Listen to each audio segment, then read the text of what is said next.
Today, we're going to dive deep into an ancient legal text to explore a case that reveals a surprisingly modern-feeling system of justice. And it all starts with a pretty tragic and frankly bizarre accident in the woods. So just picture the scene for a second. Two guys, neighbors, are out chopping wood, something they've probably done 100 times. And then, bam, disaster strikes. The axe head just flies off the handle, hits one of them, and he's killed. In a world with no police, no 911, what happens next? Is it just chaos, total revenge? Well, not exactly. This ancient law actually lays out a very specific game plan. Because the absolute key here, the thing this entire system of justice hangs on, wasn't just what happened, but why it happened. The big question was all about intent.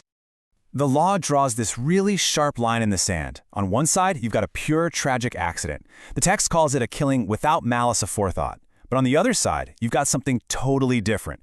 A premeditated act, something done out of hate, where someone actually lies in wait for their victim. And believe me, this legal code treats those two situations in completely different ways. So what do you do with the person who killed someone by accident? I mean, to stop a whole cycle of revenge from kicking off, the law came up with this really remarkable system of protection, the cities of refuge. To really get why these cities were such a game changer, you have to understand the Avenger of Blood. See, in a society without a police force, justice was personal. It was usually the victim's closest relative, and it was their job to seek justice. But you can imagine, in the heat of the moment filled with grief and anger, that justice could look a whole lot like blind vengeance. The whole system was basically a life-saving circuit breaker. If you were the one who accidentally killed someone, you had one mission: run. You had to flee to one of these specially designated cities of refuge. Once you were inside those walls, you were safe. The Avenger of Blood couldn't touch you. It was a brilliant way to let tempers cool down and prevent a rash, emotional act of revenge. And this wasn't just one random city. They set up a whole network, strategically placed so that they were easy to get to. The initial plan called for 3 of them. The idea was that justice, and more importantly, safety, had to be within reach for anyone who needed it. Now here's what's so fascinating. This system was built to scale.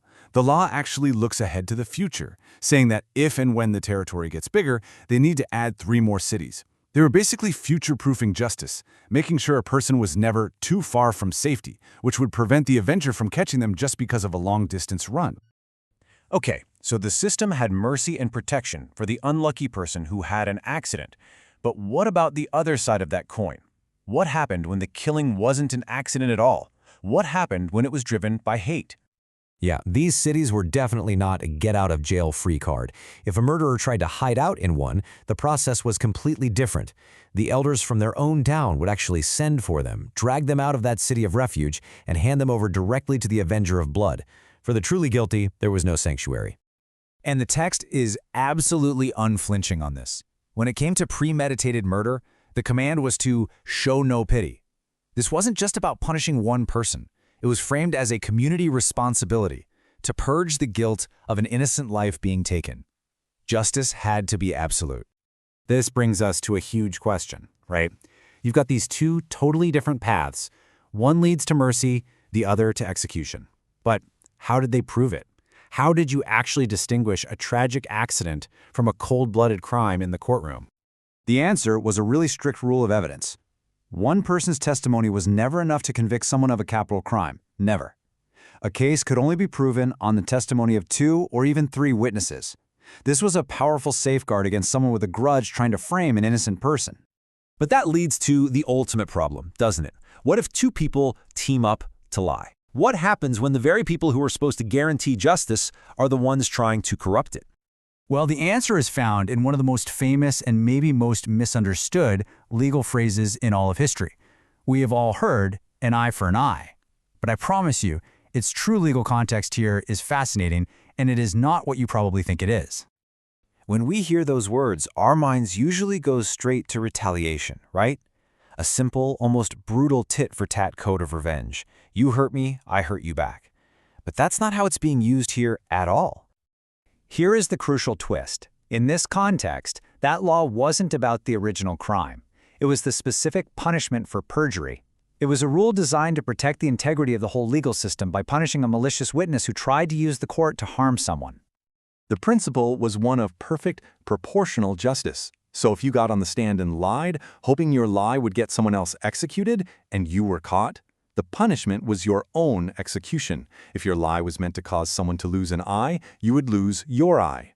The punishment for perjury was simple. You suffer the exact fate you tried to inflict on an innocent person.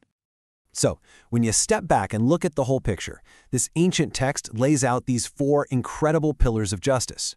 First, the crucial idea that your intent matters. Second, a real system of protection for the innocent.